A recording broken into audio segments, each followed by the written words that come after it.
Nama saya Misionaris Timothy Lee. Ini pertama kali saya bawa firman Tuhan di sentrum. Saya belum ngajar dalam bahasa Indonesia, sehingga sebenarnya belum pantas membawa firman Tuhan. Namun hari ini saya berdiri di depan Anda semua dengan bersandar pada kasih karunia Allah semata-mata. Walaupun perkataan saya agak lambat, tapi jangan khawatir. Mesej saya sangat pendek.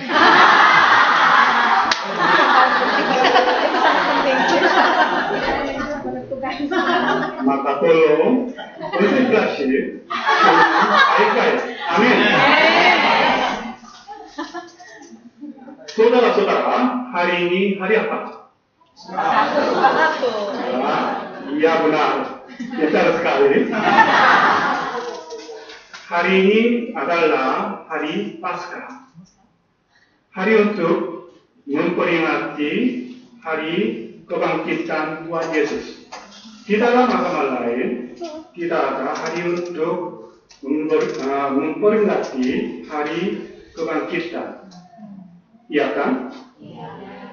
Kalau begitu, mengapa di dalam agama Kristen ada kebangkitan?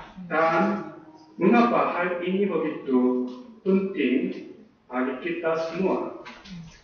Rasul Paulus mengatakan sesuai dengan sikap hari Paskah terhadap kebangkitan itu. Misalnya ada atau tidak ada, kita orang Kristen bisa jadi orang yang paling kasihan, bisa juga menjadi orang yang paling diberkati. Nah, kalau begitu, mari coba masuk ke dalam materi ajaran Paulus. Judul mesej kita, Yesus telah bangkit dari orang mati. Kita baca sama-sama ayat pokok, yaitu 20. Ayat pokoknya adalah 20. Kita baca sama-sama. 1, 2, 3.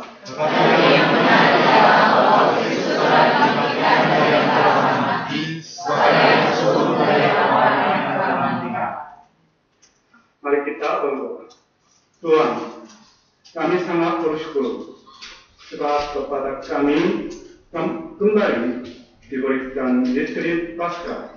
Tolonglah kami untuk memiliki iman tentang kebangkitan secara tekun supaya kami dapat menjalani hidup sebagai bukan orang yang paling layak dikasihani, tetapi sebagai yang paling diberkati. Terima kasih Tuhan, kami berdoa di dalam nama Yesus Kristus. Amin. Bagian pertama, bukti kebangkitan. Salah satu pertanyaan yang sering orang Kristen kemukakan adalah, bila kita menjadi orang Kristen, apakah kita langsung bisa menjadi orang yang baik secara moral? Tetapi pertanyaan ini kita tidak dapat memberikan jawaban secara gampang.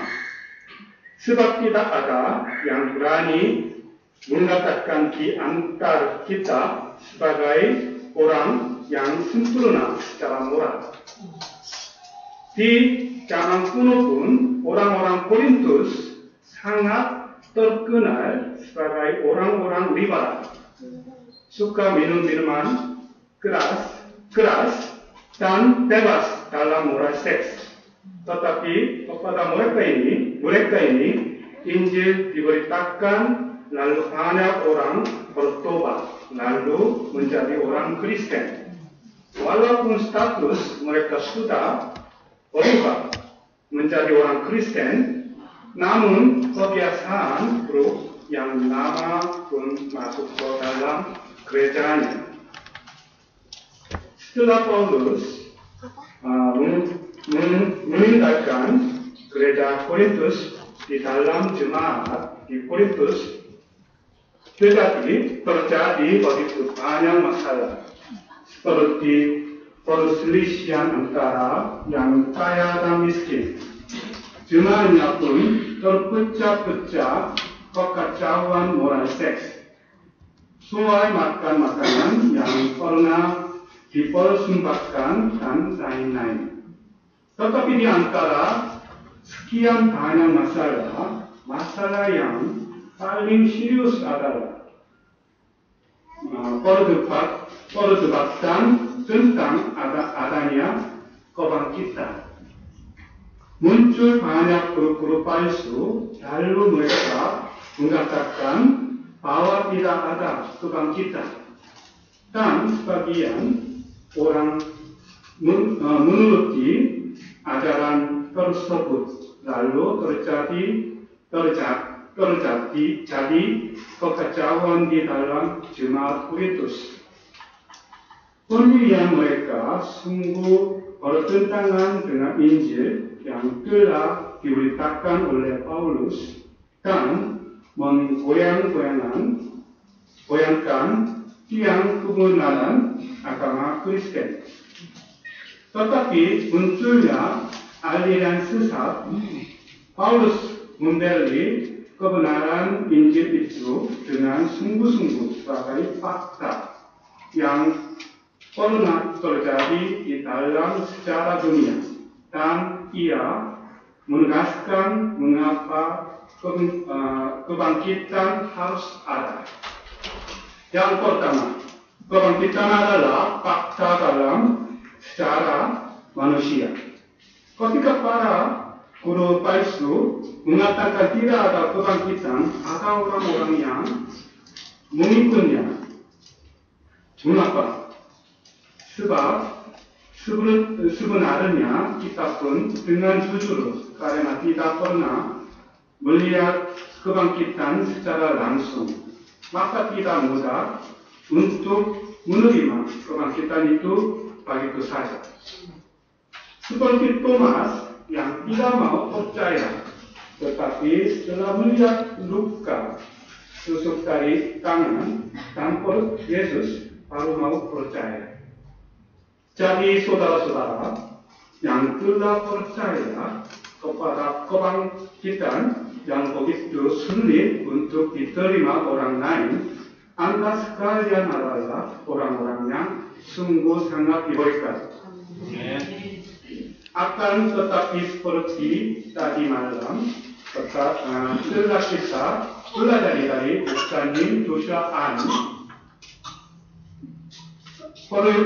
peristiwa kebangkitan adalah suatu fakta sejarah yang terjadi sesuai dengan Alkitab dan begitu pula didukung oleh begitu banyak saksi mata. Yang kedua, kehidupan Paulus sendiri memberi kesaksian tentang kebangkitan. Ada kata tidak ada kebangkitan sekalian memberitaan dan mempercayaan adalah sia-sia. Dengan percaya kepada Yesus Kristus yang mati saja, apa yang dapat kita harapkan? Berkat itu hanya berkat duniawi saja, banyak-banyaknya selama hidup di bumi ini. Kemudian, memang tujuan kepercayaan itu adalah hanya hal itu saja. Kehidupan beragama kita merupakan suatu hal yang paling bodoh. Lebih baik seperti orang-orang dunia, kalau tidak ada kebangkitan, kita pun lebih baik makan dan minum sepuas-puasnya daripada kita kumpul di sini, sebab karena besok kita tanpa mati. Tetapi bagaimana kehidupan Paulus? Walaupun ada segala resiko dan bahaya, ia berani memberitakan Injil. Dengan sikap setiap hari mati, ia menganggung misi Allah dengan mempertahankan nyawanya. Ia mengatakan di kota Efesus, ia berkelahi dengan binatang buas. Karena Paulus benar-benar percaya pada kebangkitan, ia dapat menjalani hidup yang melawan segala tantangan dan maut sampai ia dapat menyelesaikan tugas sebagai seorang pemberita Injil. Aku telah mengakhiri pertandingan yang baik. Aku telah mencapai garis akhir, dan aku telah memelihara iman. Bagian kedua, manfaat kebangkitan. Nah, sekarang kita sudah mempelajari bahwa kebangkitan adalah suatu fakta yang tidak dapat dipungkiri. Kalau begitu, apa manfaat yang dapat kita nikmati ketika kita percaya pada kebangkitan? Yang pertama, orang yang percaya pada kebangkitan tidak takut lagi terhadap kematian, tetapi dapat menjalani hidup dengan berani. Kehidupan Paulus sendiri menyatakan hal ini dengan baik. Tuhan Yesus benar berkata kepada Marta, "Akulah kebangkitan dan hidup. Barang siapa percaya kepadaku, ia akan hidup walaupun ia sudah mati. Dan setiap orang yang hidup dan yang percaya kepadaku tidak akan mati selama-lamanya." Percayakan engkau akan hal ini? Yang kedua, kepercayaan tentang kebangkitan membuat hidup kita lebih berharga. Orang-orang yang tak percaya pada kebangkitan karena bagi mereka kematian ada akhir dari segala sesuatu, maka sepertinya mereka hidup lebih baik di dunia. Tetapi yang terjadi adalah sebaliknya. Yang sangat ironis adalah mereka kebanyakan orang hedonis. Karena besok hari dapat mati, maka mereka menjalani hidup yang makan dan minum sepuas-puas pada hari ini. Tetapi yang memiliki iman kebangkitan menjalani hidup yang lebih berharga, berarti. Kalau hanya melihat target dekat saja, perjalanan hidupnya tidak dapat lurus. Tetapi ketika kita mempunyai target yang jauh, kita dapat menjalani hidup di garis yang lurus. Jika tidak ada tujuan hidup yang jelas, sering berjalan berhenti. Melangkah ke kiri, sepertinya ini bukan jalan benar. Lalu kembali ke kanan lagi secara berulang-ulang. Walaupun sudah berjalan banyak, tetapi karena berputar-putar terus, tidak dapat melangkah jauh. Oleh karena Paulus berkata, "Sebab itu aku tidak berlari tanpa tujuan, dan aku bukan petinju yang sembarangan saja memikul." Karena Paulus percaya bahwa ada dunia yang kekal setelah kematian di dunia. maka selama ia hidup di dunia, ia menjalani hidup dengan sungguh-sungguh. Sebenarnya terus terang saya pun tidak pernah berpikir sungguh-sungguh tentang kebangkitan saya. Saya hanya berpikir setelah mati masuk ke surga sudah cukup.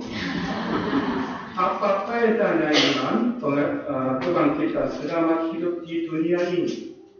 Tetapi melalui firman hari ini saya dapat menyadari bahwa jika tidak ada iman kebangkitan, saya tidak dapat menjalani hidup yang berharga di dunia ini dan berselamatan pun tidak sempurna. Waktu saya masih di Korea, saya keliru seolah-olah saya punya iman yang kuat. Karena baik ibadah, doa pagi-pagi tidak pernah bolong sekalipun, dan sebagai gembala fellowship, saya rajin melayani anggota fellowship. Tetapi kehidupan iman saya menjadi berbeda di Indonesia. Waktu saya tinggal di Korea, saya dapat menerima firman melalui berbagai cara. Tetapi di Indonesia harus cari sendiri. Tetapi dengan alasan sibuk di kantor, saya sering tidak makan firman Tuhan. Maka kehidupan rohani saya menjadi semakin kering. Stres di kantor semakin membesar. Akhirnya dalam pertemuan sesama karyawan, saya pernah minum minuman keras juga. Walaupun saya sering dipanggil missionaries, tapi saya sendiri tidak dapat menganggap diri sebagai missionaries. Bahkan hati saya penuh dengan rasa kegagalan. Saya sering merasa bersalah karena tidak dapat mengikuti kegiatan sentral dengan baik. Ketika melihat kekajian iman saya melalui firman hari ini, masalah saya pun sama, yaitu karena tidak ada iman kebangkitan. Tujuan hidup saya dulu adalah ketenangan dan kesuksesan, menjadi orang Kristen yang baik dan sukses di tempat kerja. Itulah target hidup saya. Tetapi semakin lama semakin bukan saya menjadi tenang dan sukses, tetapi kehilangan sukacita kasih semula dan hidup beriman saya menjadi kering dan monoton. Pada saat itu tiba-tiba Allah mengirim saya dan keluarga saya ke Indonesia. Sebetulnya ketika diusul ke Indonesia pertama kali, hati saya tidak senang. Tetapi karena itu dari kantor tidak dapat menolak, jadi saya berdoa, jika saya disuruh ke Indonesia, saya mau menerima hal itu sebagai kehendak Allah dan mau taat. Tetapi karena saya disuruh oleh kantor lagi, maka saya datang ke Indonesia. Setelah saya datang ke Indonesia sudah berlalu 2 tahun. Selama 2 tahun ada banyak kesulitan.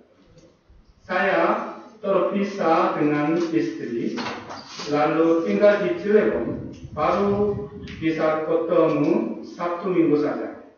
ketika istri saya mengandung anak kedua dan mengalami banyak masalah, tidak dapat menolak. tinggal sendiri diceritakan betul-betul sangat susah bagi saya. Kemudian pekerjaan kantor pun tidak berjalan lancar. Naik pangkat pun menjadi sesuatu yang jauh dari karir saya. Oleh karena itu, saya sering mengeluh kepada Tuhan.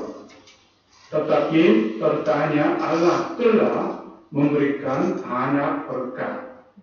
Allah memberikan anak di keluarga kami sebagai anak kedua, yang terutama Allah menyatakan bagaimana keadaan iman saya dan apa yang sedang saya pegang.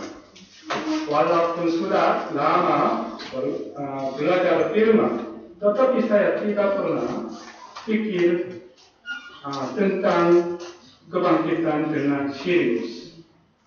Karena itu saya terpaut kepada kesuksesan dan kebahagiaan di dunia ini. Bukan seperti Rasul Paulus yang berani menantang harimau dimakan kemenanganmu, tetapi ditarik-tarik oleh fakta nilai dunia. Saya semakin kehilangan sukacita dan kemampuan yang benar. Semoga melalui pasca ini saya mengenakan kuasa kebangkitan Tuhan. Kemudian bangkit lagi dengan kehidupan baru. Semoga pokok doa saya tahun ini yaitu menguasai bahasa Indonesia dan membaca Alkitab 1 kali dapat terpenuhi. Amin. Sebagai kesimpulan, bagi orang Kristen, kebangkitan bukan suatu opsi yang boleh percaya dan tidak percaya pun tidak apa-apa.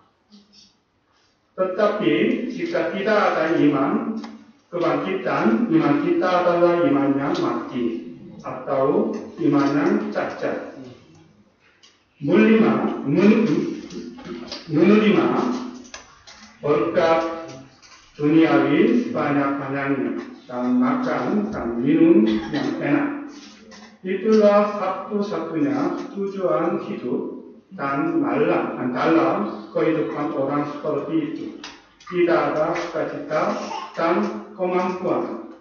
Saya berdoa Allah mencurahkan roh kehidupan kepada kita semua, agar kita dapat diperbarui sempurna. Amin.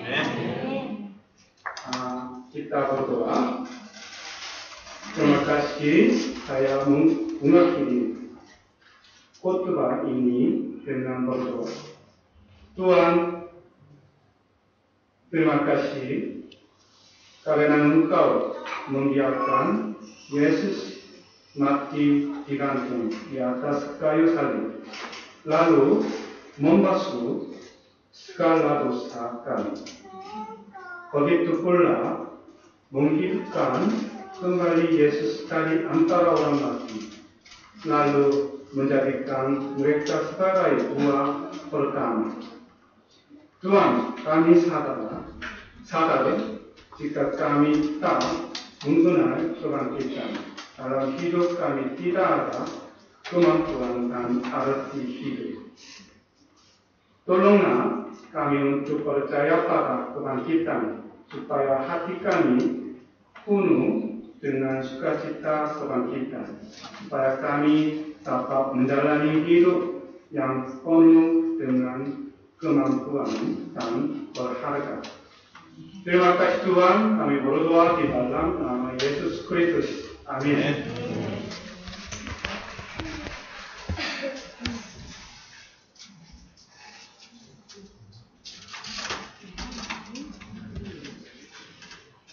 Terima kasih atas firman yang sungguh sangat indah.